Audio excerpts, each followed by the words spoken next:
바울과 바나바가 갈라서다. 사도행전 15장 32절에서 41절 말씀입니다.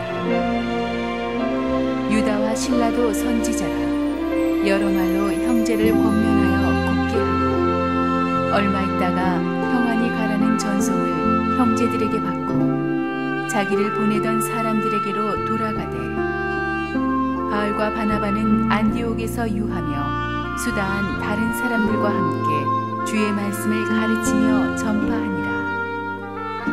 며칠 후에 바울이 바나바더러 말하되, 우리가 주의 말씀을 전한 각 성으로 다시 가서 형제들이 어떠한가 방문하자 하고, 바나바는 마가라 하는 요한도 데리고 가고자 하나 바울은 밤빌리아에서 자기들을 떠나 함께 일하러 가지 아니한 자를 데리고 가는 것이 옳지 않다 하여 서로 심히 다투어 피차 갈라서니, 바나바는 마가를 데리고 배 타고 구고로로 가고 바울은 신라를 택한 후에 형제들에게 주의 은혜에 부탁함을 받고 떠나 수리아와 길리기아로 다니며 교회들을 경고하게 하니라. 함께 한번 기도하고 하나님의 말씀 듣겠습니다. 사랑하는 아버지, 은혜를 감사합니다. 또 명절 연휴를 맞아서 많은 성도들이 서울을 떠났는데 하나님 어디에 있든지 축복하여 주시고 또 예배를 위해서 이 자리에 모인 한 분 한 분 하늘의 은혜가 임하게 하여 주옵소서. 예수님의 이름으로 기도합니다. 아멘. 지난주에 우리는 예루살렘 공의회가 이 율법주의자들의 도전으로 인해서 혼란에 빠진 안디옥 교회를 위해서 어려운 결정을 해준 것을 보았습니다. 그래서 이방인들에게 더 이상 율법의 멍에를 지우지 않고 자유인으로서 살 수 있도록 해주는 그런 큰 결정을 해서 안디옥 교회로 사자를 보낸 것까지 다루었습니다. 예루살렘 교회에서 안디옥 교회로 이 결정을 전달하게 한 사자들, 바울과 바나바 외에 유다와 실라가 갔는데 이 사람들이 단순한 이 우편 배달부 정도가 아닙니다. 본문을 보니까 그들이 선지자들이었다고 했습니다. prophets, 선지자란 하나님의 입술이 되는 사람들입니다. 이들은 하나님의 말씀을 가지고 이 사람들을 목양하기 위해서 예루살렘 교회에서 특별히 보낸 사람들이었다는 것입니다. 이 예루살렘 교회가 공식적인 입장으로 안디옥 교회에 복음의 자유를 주기는 했지만 아직까지도 전에 예루살렘에서 내려왔던 가짜 선생님들 때문에 안디옥 교인들 마음에는 상처가 있었습니다. 그래서 그 상처를 싸매어 주라고 이번에는 진짜 하나님의 말씀을 전하는 선생님들을 보내준 것입니다. 이 유다와 실라의 리더십을 볼 때 중요한 포인트가 몇 가지가 있는데, 첫째, 그들은 하나님의 말로 사람들을 격려했다는 것입니다. 여기 32절에 여러 말로 형제를 권면했다고 되어 있는데, 권면이라는 말 영어 성경에 보니까 encourage라고 되어 있죠. 격려했다는 뜻입니다. 이 안디옥 교회 성도들은 전에 가짜 선생님들한테 말씀으로 야단을 맞고 상처를 받은 사람들입니다. 교회에서도 보면 성경 지식이 많으시고 교사라고 하는 분들 중에서 계속 말씀으로 상대를 치는 사람이 있습니다. 성경에서 그러라고 했다고 합니다. 너는 내 양떼를 치라 그랬기 때문에 그냥 말씀으로 상대를 치는 거예요.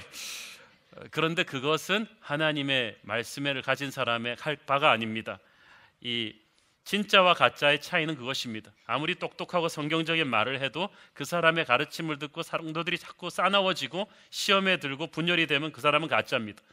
그러나 쉽고 간단하게 가르쳐도 그가 전하는 말씀을 듣고 사람들이 살아나고 회복이 되면 그는 진짜 하나님의 기름 부인 자인 것입니다. 여러분이 항상 말씀으로 사람들을 살리는 그런 사람 되기를 바랍니다. 데살로니가 전서 5장 14절 보겠습니다. 시작.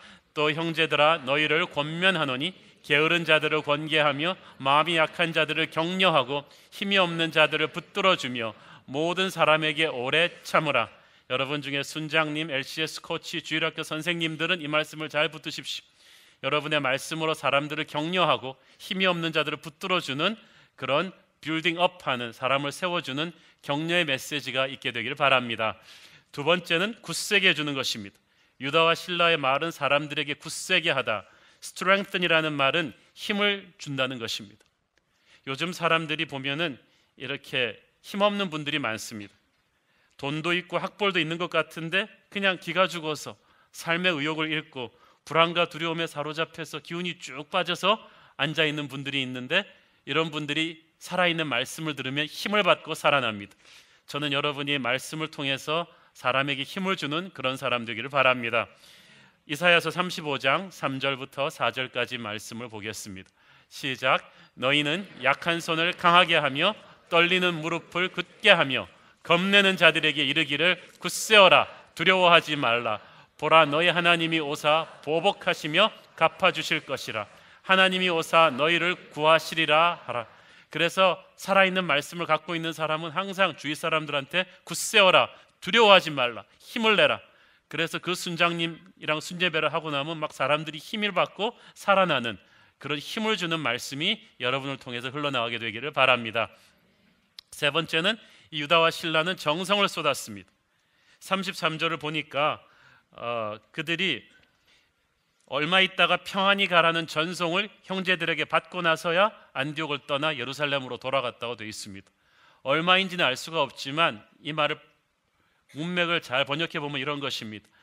이 안디옥 성도들 마음에 아주 흡족하도록 충분히 있었다는 것입니다.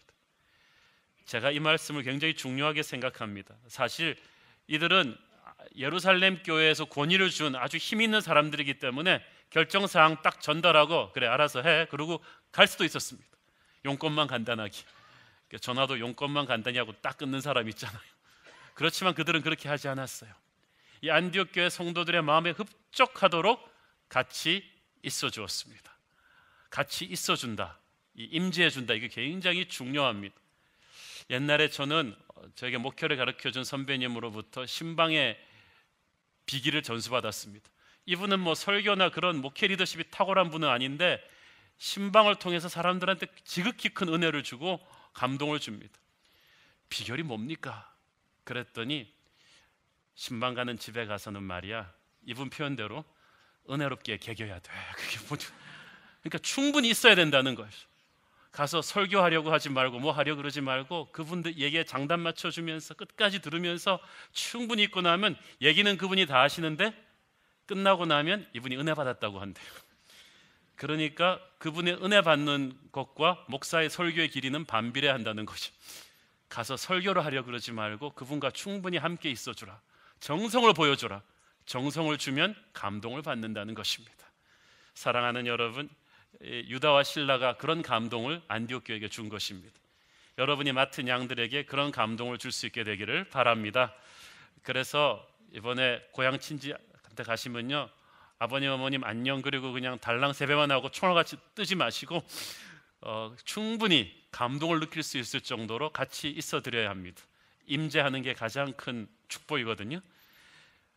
자, 그런데 이 바울과 바나바가 사실은 안디옥 교회 담임 목사죠. 이들이 환상적인 팀 사역을 이루던 사람들이었습니다. 35절을 보니까 이들은 말씀을 가르치고 전파했다고 되어 있죠. 이게 안디옥 교회예요. 이미 큰 교회입니다. 선교사를 파송할 정도로 큰 교회고 이미 세팅이 되어 있는데 거기서 또 바울 바나바는 함께 말씀을 가르치고 전파했다는 것입니다. 여기서 말씀을 가르쳤다는 말은 예수 안 믿는 사람들에게 복음을 전해서 예수 믿게 했다는 말이 첫 번째 포인트고, 둘째는 예수를 믿었지만 말씀의 검이 녹슨 사람들을 다시 일깨워서 말씀의 검을 날카롭게 해주었다는 것이 두 번째 포인트입니다.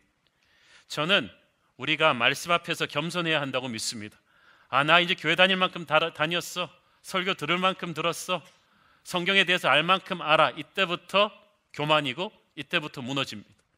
그래서 우리는 항상 말씀 앞에서 어린아이처럼 겸손해야 합니다. 그래서 늘 말씀 앞에 엎드리고 내게 해줄 새로운 하나님의 말씀을 기다리며 새로운 은혜를 사모해야 합니다. 이미 강한 교회였지만 달리는 말에 채찍이라고 바울과 바나바는 이 안디옥 교회 안에서 말씀 사역을 열심히 하는 걸 게을리하지 않았습니다. 저는 교회를 움직이는 핵심 엔진이 말씀이라고 믿습니다. 초창기부터 지금까지 우리 교회의 핵심은 말씀이었습니다. 이번 3월부터 특별히 전 교회가 이제 큐티를 배우면서 큐티를 중심으로 한 순예배를 가는 체제로 한번 바꾸어 볼 것입니다. 여러분들께서 많이 기도하시고 다시 한번 우리가 말씀 중심의 교회가 될 수 있도록 각오하시고 스스로를 일깨워 주기를 바랍니다. 또 바울과 바나바를 보니까 동역자들을 많이 함께 세워요. 35절을 보니까 바울 바나바가 안디옥에 있으면서 수다한 사람들과 함께 팀웍을 이뤘다고 돼 있죠. 한국말이 이게 수다하다는 말이 이게 요새 안 쓰는 말이잖아요. 어떤 분들이 수다가 많은 사람들이라고 생각하는데 그게 아니고 허다하게 많은 동역자들을 이미 바울이 세워서 옛날에 바울의 제자들이었던 사람이 이젠 바울의 동역자가 되어서 함께 동역했다는 것입니다. 사랑하는 여러분, 독불장군이 아닙니다. 바울과 바나바는 어딜 가든지 함께 사람들을 세워서 사역한 것입니다. 하나님의 일은 이렇게 함께하는 동역자들이 많아야 든든해지고 단단해지는 것입니다. 우리 새로운 교회가 저 혼자 하면 얼마나 힘들겠습니까? 그러나 많은 하나님의 동역자 목사님들, 평신도 리더들이 같이 서주기 때문에 살아서 돌아가는 것입니다. 우리 교회가 또 노는 사람을 못 봐주는 교회거든요. 저는 여러분이 한 사람도 노는 사람 없이 함께 저와 동역자 되어주시기를 부탁드립니다. 전도서 4장 12절 같이 보겠습니다. 시작. 한 사람이면 패하겠거니와 두 사람이면 맞설 수 있나니 세 겹줄은 쉽게 끊어지지 아니하느니라. 많은 동역자들이 우리 교회에서 나와주길 바랍니다. 이 바울과 바나바가 양육 선교 여행을 기획을 합니다. 36절을 함께 보겠습니다. 시작. 며칠 후에 바울이 바나바더러 말하되 우리가 주의 말씀을 전한 각 성으로 가서 백성들이 어떠한가 방문하자 하고, 바울은 이미 자기가 복음의 씨를 뿌려서 전도했던 그 1차 전도 여행의 트레일에 있었던 성도들이 잘 지내고 있는가, 자기 없다고 교회 안 나오지는 않는가. 우리 교회도 보니까 제가 어디 가면 꼭 의리를 지켜서 같이 이 교회를 방학하는 분들이 계세요. 담임 목사님과 함께 새벽 기도도 쉬시고 주일 예배도. 근데 그런 게 아니고 바울이 나 없다고 해서 교회는 나오고 있는가, 내가 기도해서 병 낫게 해주고 귀신을 쫓아내고 그런 분들 잘 양육받고 있는가, 내가 세워놓은 교회들이 믿음 안에서 잘 자라고 있는지가 궁금했습니다. 그래서 한번 다시 찾아가지 않고는 견딜 수가 없었습니다. 이것이 목자의 마음입니다. 바울은 단순히 설교 잘하는 사람이 아니라 양들을 품는 이 목자의 마음이 있었습니다. 목자의 마음이 있느냐 없느냐가 굉장히 중요합니다. 신학교에서 공부 잘하는 목회자들이 자기가 신학교 교수가 될 것인지 목사가 될 것인지 판단력이 안 서는 분들한테 제가 꼭 그걸 물어봅니다. 여러분의 눈에 항상 양떼들이 밟히고 신학교에 있어도 항상 이 양떼를 향한 마음이 너무 강렬하면 그것은 교수가 아니라 목자로서의 콜링이다. 목자의 마음이 있는 사람이 목회하는 것입니다. 바울의 마음은 항상 목자의 마음이었습니다. 데살로니가 전서 2장 8절 보겠습니다. 시작. 우리가 이같이 너희를 사모하여 하나님의 복음뿐 아니라 우리의 목숨까지도 너희에게 주기를 기뻐함은 너희가 우리의 사랑하는 자 됨이라. 예, 그렇습니다. 바울은 언제나 서나 이 교인들 생각입니다. 제가 그렇습니다. 저는 휴가를 가도 가는 게 아닙니다. 항상 여러분들 생각이 납니다. 내가 없다고 이분이 놀지나 않을까, 사고 치지나 않을까. 항상 여러분이 아무리 사회적으로 나이가 많으시고 지위가 있으셔도 제게는 그냥 어린 양이거든요. 항상 생각이 납니다. 그냥 눈에 밟힙니다. 저는 주관적인 생각인지 모르겠습니다만 우리 교회 성도들이 한국에서 인물이 제일 좋다고 생각합니다. 제일 착한 분들이라고 생각을 합니다. 그냥 누가 아무리 객관적으로 반박해도 상관없습니다. 이것이 목자의 마음입니다. 바울한테 이 마음이 있었던 거예요. 그래서 바울 바나바가 이 마음을 가지고 처음 개척해 놓은 이 1차 선교 여행의 교회를 다시 돌아가면서 양육 여행을 하기로 한 거예요. 믿음을 잘 지키고 있는지. 그런데 이렇게 좋은 마음으로 시작한 프로젝트에서 뜻밖의 상황이 발생해서 평생 같이 갈 것 같던 바울 바나바가 헤어지게 됩니다. 초대교회사에서 굉장히 큰 획을 긋는 사건이죠. 도저히 싸울 수 없는 사람, 갈라질 것 같지 않았던 팀워크가 깨지는 이 갈등의 발단은 요한 마가라는 한 젊은이 때문이었습니다. 37절부터 39절까지 함께 읽겠습니다. 시작. 바나바는 마가라 하는 요한도 데리고 가고자 하나 바울은 밤빌리아에서 자기들을 떠나 함께 일하러 가지 아니한 자를 데리고 가는 것이 옳지 않다 하여 서로 심히 다투어 피차 갈라서니 바나바는 마가를 데리고 배 타고 구브로로 가고. 자, 여기서 1차 전도 여행 때 일어난 사건 때문에 그렇습니다. 1차 전도 여행에 어떤 일이 일어났는가, 이것을 다시 한번 복습을 해드리겠습니다. 1차 선교 여행의 그 지도를 한번 띄워주시면은 처음 안디옥에서 바울 바나바가 출발해서 이 구브로라는 섬 있죠, 가운데 큰 섬, 거기서 전도 여행하고 또 먼 백기를 타고 이 북서쪽으로 북상해서 이 버가라는 항구 도시에 상륙해서 비시디아 안디옥이라는 내륙 지방으로 가기 위해서 버가에서 밤빌리아로 오는데 같이 수행하던 젊은 수행원 요한 마가가 유턴을 해버립니다. 뭐 제가 몸이 아프다거나 뭐 이렇게 무슨 말 했는지 모르겠는데 돌아가 버려요. 많은 학자들은 이것을 두 가지 큰 이유로 추정합니다. 첫째, 이 안디옥에서 구브로로 버가까지 가는 뱃길이 보통 힘든 길이 아니다. 그래서 이 마가 같은 죽을 고생을 처음 젊은 나이에 해본 것이다. 그런데 또 이 버가 밤빌리아에서 비시디아 안디옥으로 가는 길이 완전히 험산줄령입니다. 산적들의 출몰이 굉장히 많아서 강도당하고 공격당하는 그런 위험한 곳입니다.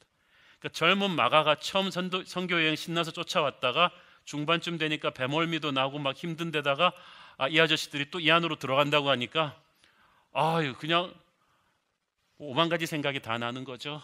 그래가지고 뭐 별 핑계를 다 댔을 거예요. 뭐 어머님이 위독하시다느니 뭐 그러면서 제가 다음번에 하겠다고.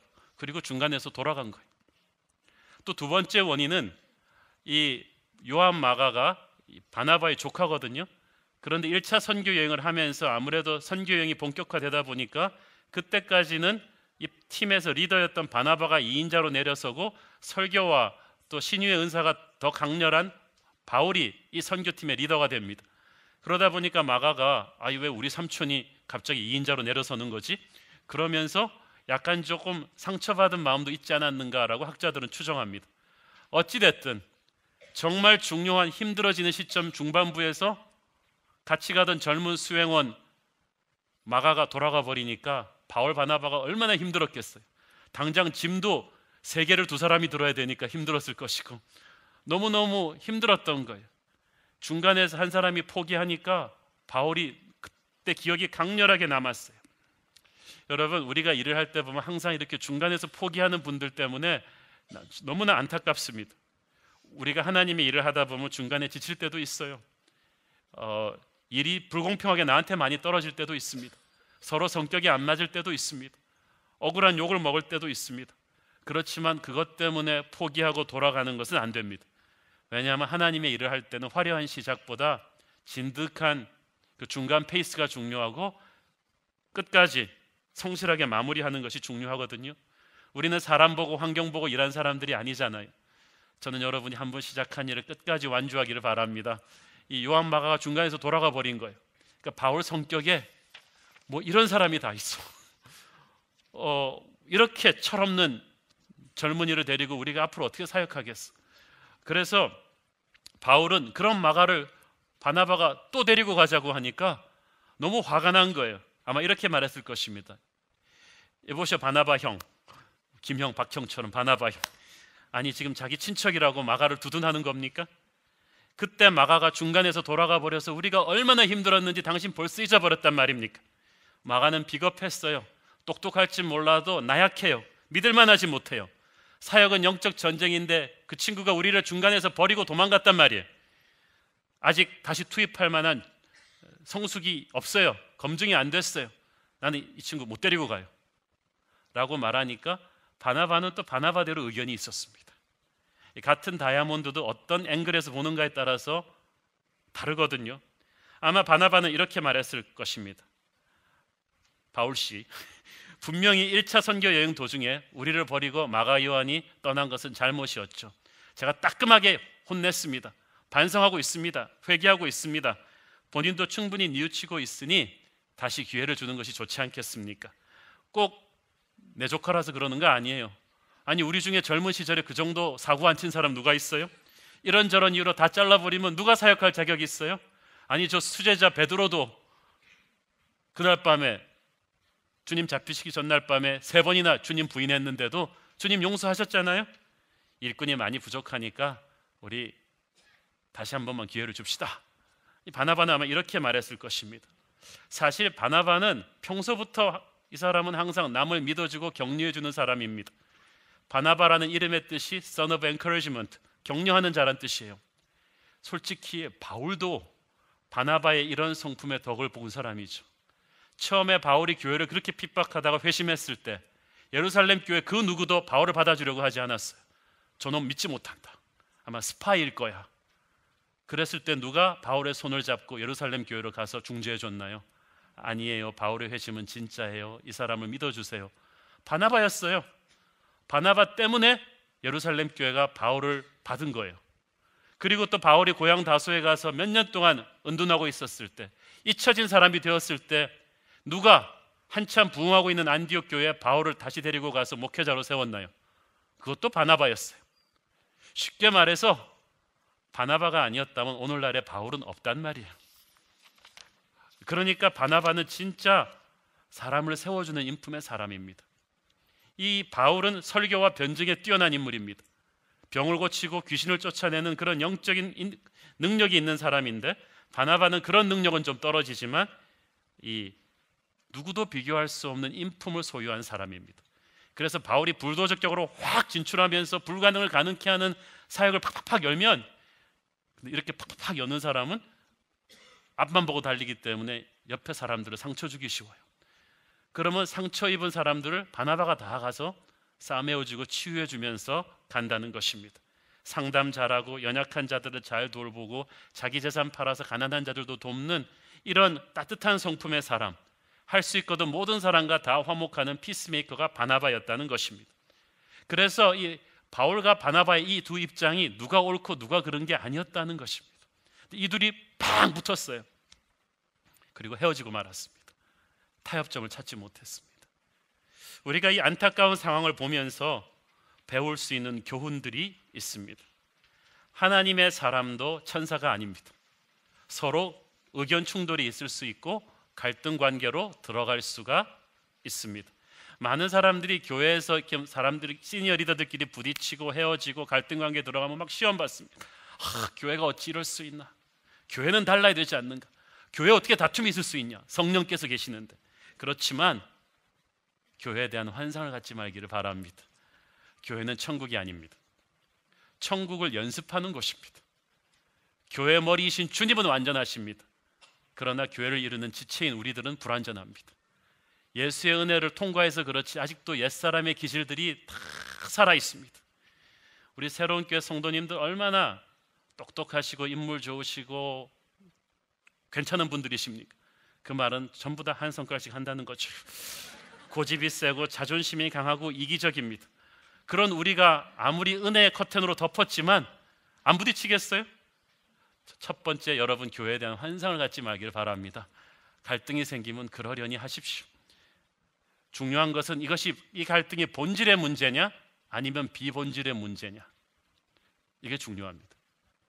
비본질의 문제는 문화의 차이, 성장 배경의 차이, 관점의 차이, 성격의 차이 때문에 오는 갈등입니다. 비본질의 문제. 예를 들어서 이제 작은 교회의 오붓한 가족 같은 분위기를 좋아하는 분들이 있습니다. 이런 분들은 교회가 급성장하면서 대형교회가 되어가면 이것을 아주 싫어하는 경우입니다. 처음 우리 교회 오셔서 어떤 분들은 옛날에 대형교회에 있었을 때는 그렇지 못했지만 개척교회니까 딱 가면 한옥 목사님이랑 새가족반에 군고구마 피워놓고 우리가 오븐 도듯이 커피 마시면서 아름다운 가족적인 분위기를 기대하고 딱 왔더니 새가족반이 100명이야. 강의를 듣고 PPT를 하고 정신이 없단 말이죠. 그때부터 뭔가 불안하더니 새가족들이 점점 몰려들면서 DSR 갔다가 스포타임 갔다가 이리로 오면서 자기의 불길한 예감이 들어맞기 시작해. 이게 대형교회구나, 이게 꽃동네 새동네가 아니구나. 그러면서 목회자와 성도들이 서로 알고 따뜻하게 지내는 그런 가족 같은 분위기가 교회지, 이렇게 시장같이 사람 많은 이게 무슨 교회냐, 그렇게 생각할 수도 있습니다. 그렇게 생각하신 분들이 오히려 교회가 급성장하면서 떠나신 분들도 있습니다. 저는 그것이 관점의 차이라고 봅니다. 그런데요, 부흥과 성장은 하나님이 주신 것이지 인간이 만들어낸 게 아닙니다. 여러분들 중에 제가 가서 그냥 무릎이 닳도록 빌어가지고 교회 나오신 분 없으시지 않나요? 하나님께서 보내주신 거예요. 자기는 하나님이 보내주셔서 와놓고 그 다음 새 가족은 와서 분위기 깨는 사람입니까? 아니에요. 이 관점의 차이인데 문제는 이 큰 교회와 작은 교회를 어떻게 보느냐, 시각 차이에 따라서 갈등이 있을 수가 있죠. 또 성격의 차이 때문에 우리는 많이 오해하고 부딪힙니다. 제가 우리 김사원 목사님이 MBTI 성격 테스트 강의를 참 잘하시는데 저도 참 그 강의를 우리 전교인이 워크숍을 했으면 좋겠고 들었으면 좋겠습니다.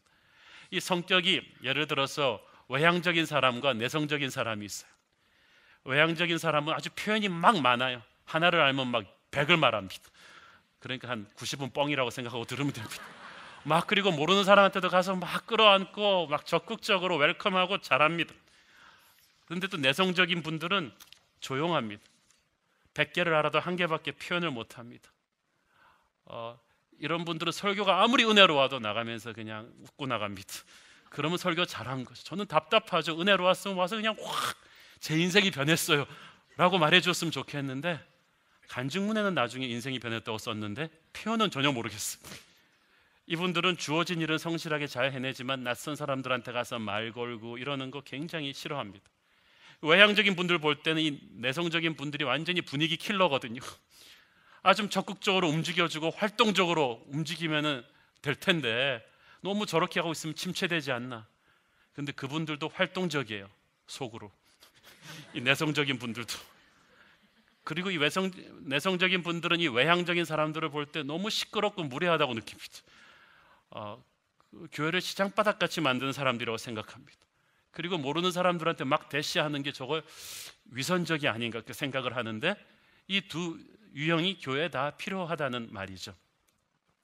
또 요즘에는요 또 서구식 문화가 많이 들어와서 젊은 세대들 특히 20, 30대 유학하고 돌아왔거나 서구식 문화를 배운 사람들과 또 전통적인 한국 문화에서 자란 사람분들의 이 보는 것이 다릅니다.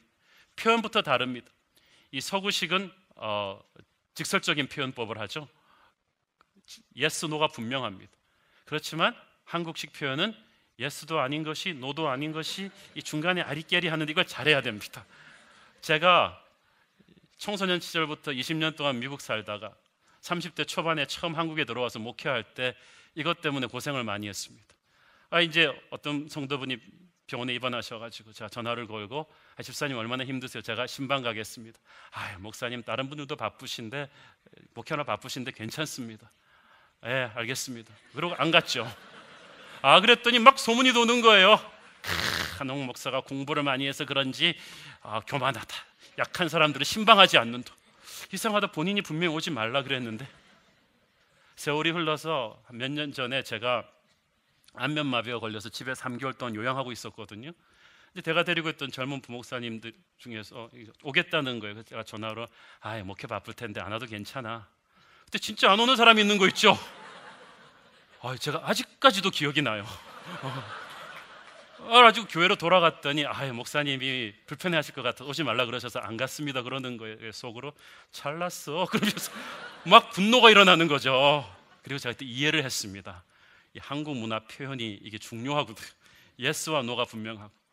그러다 보니까 요즘은 신방을 가려고 하면은 또 서구식 마인드를 가진 분들은 이렇게 집에 오는 거를 싫어하는 분들이 계세요. 목회자들이 프라이버시를 중시하는 거죠. 자기는 조용히 교회 다니고 싶었는데 새가족 사역자 전화 오고 목사님 전화 와서 집에 오겠다 그러니까 그러지 마시고 우리 집 동네 커피빈으로 오세요.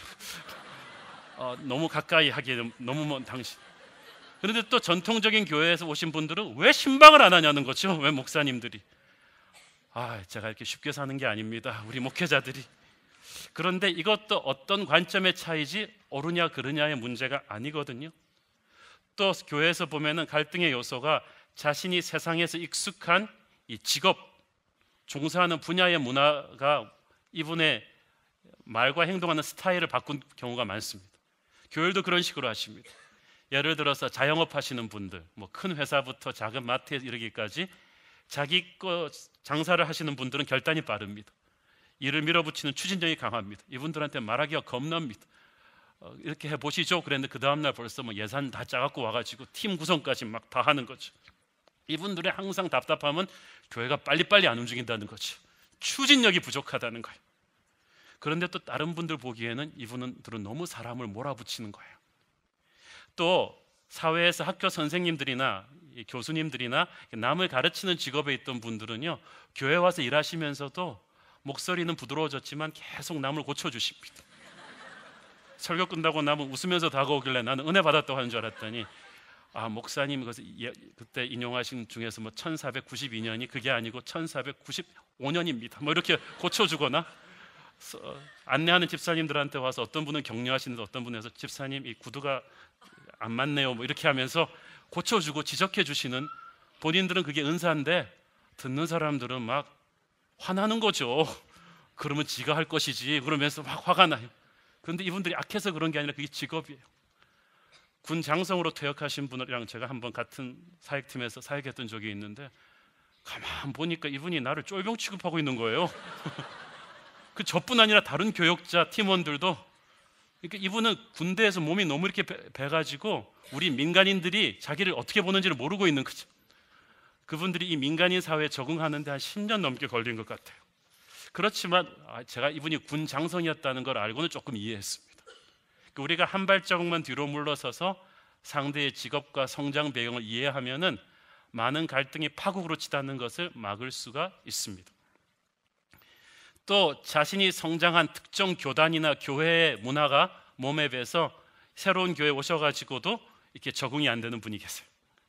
순복음 교단에서 오신 분들은 예배 시간에 주여 삼창 이게 왜 빠졌습니까? 통성기도가 너무 적다. 철야기도, 금식기도, 기도원에 가는 버스 이런 게 있어야 된다고 생각합니다. 이분들 눈에 보기에는 우리 목사님들이 항상 기도가 모자란 사람들이죠. 선교단체 출신 분들은 성경 공부 프로그램을 좀 더 많아야 된다는 거죠. 이분들은 LCS에 와서 숙제 리스트 딱 받고 다른 분들은 이러는데 이분들은 이게 뭡니까? 이건 기본이고 책을 좀 더 많이 읽어야 돼. 우리가 좀 더 성경 공부를 많이 해야 된다고 생각합니다.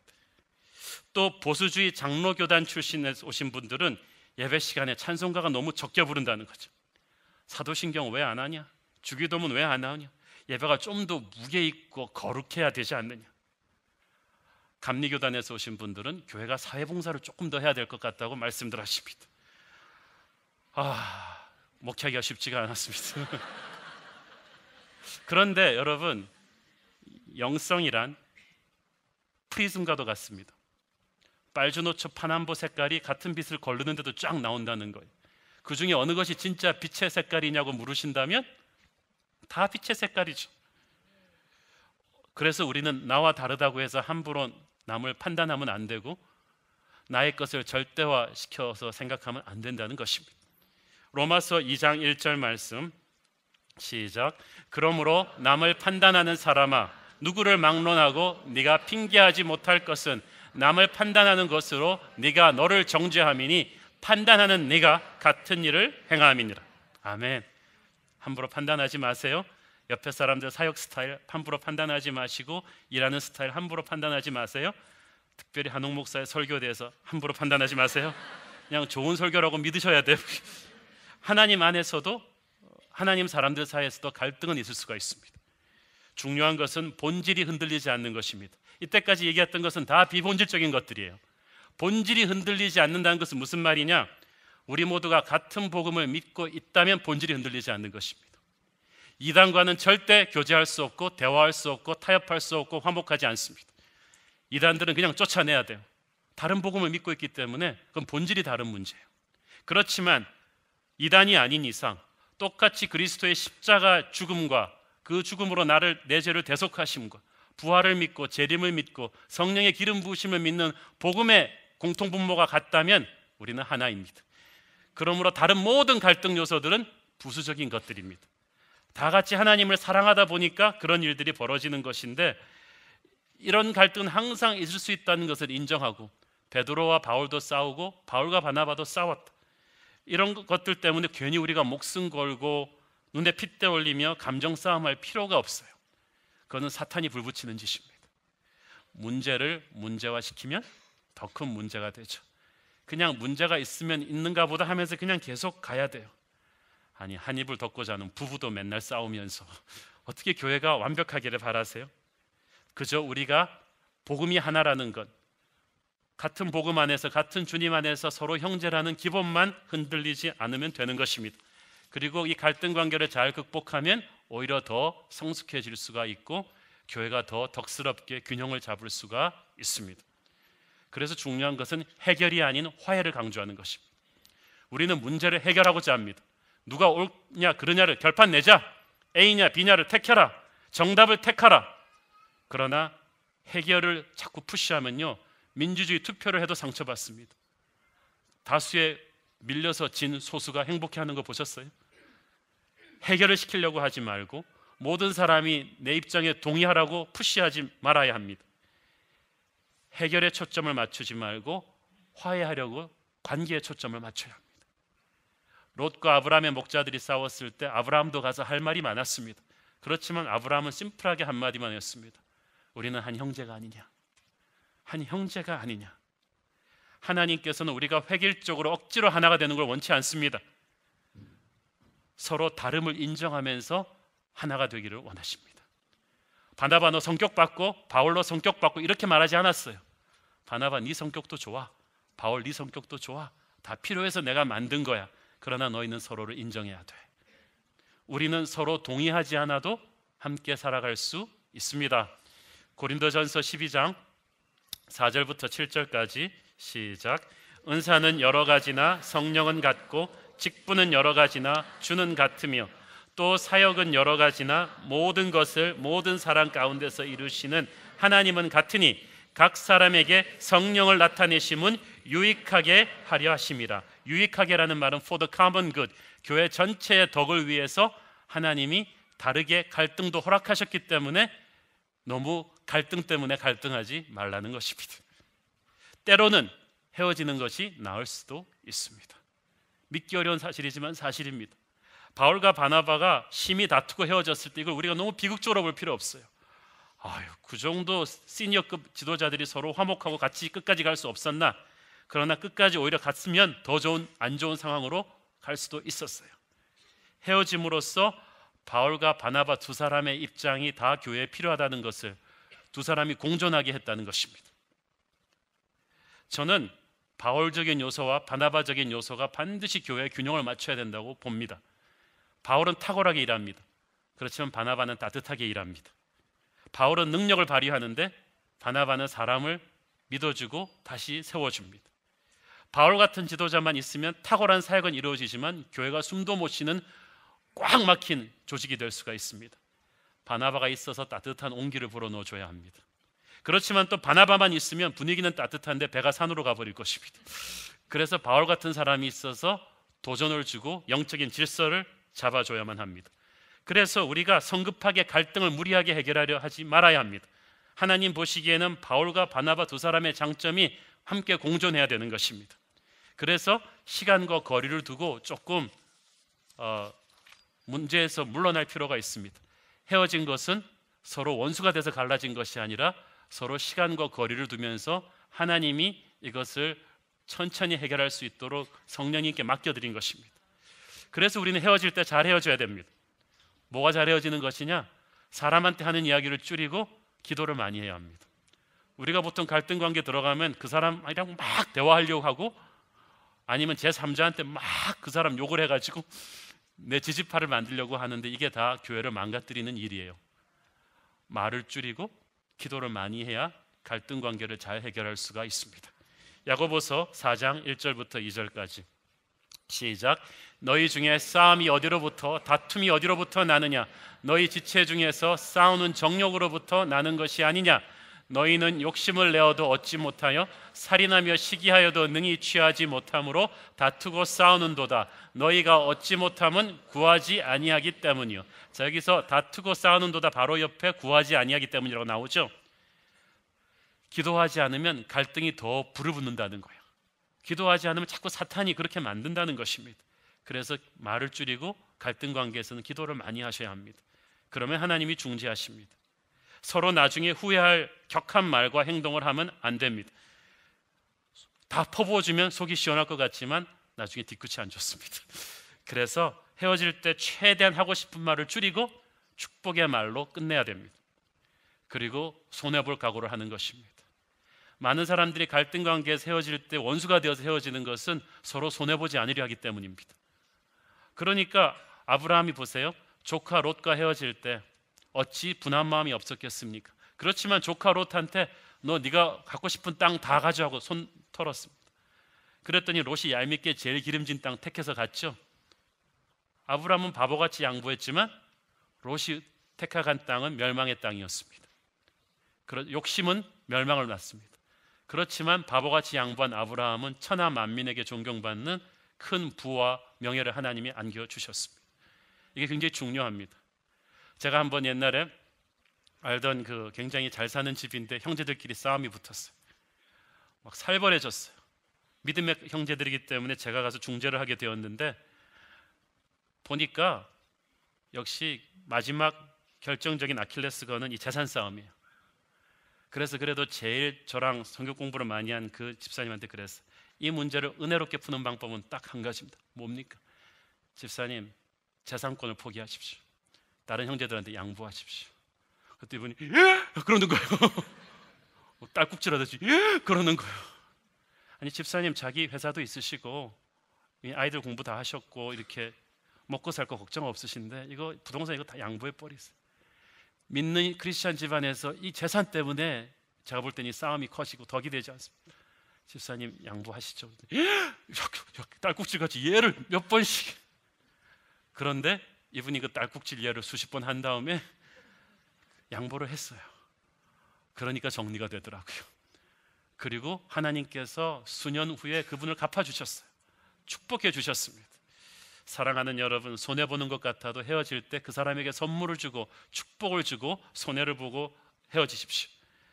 세상이 하나님 살아계시는 것을 볼 때 성경 보고 보는 게 아닙니다.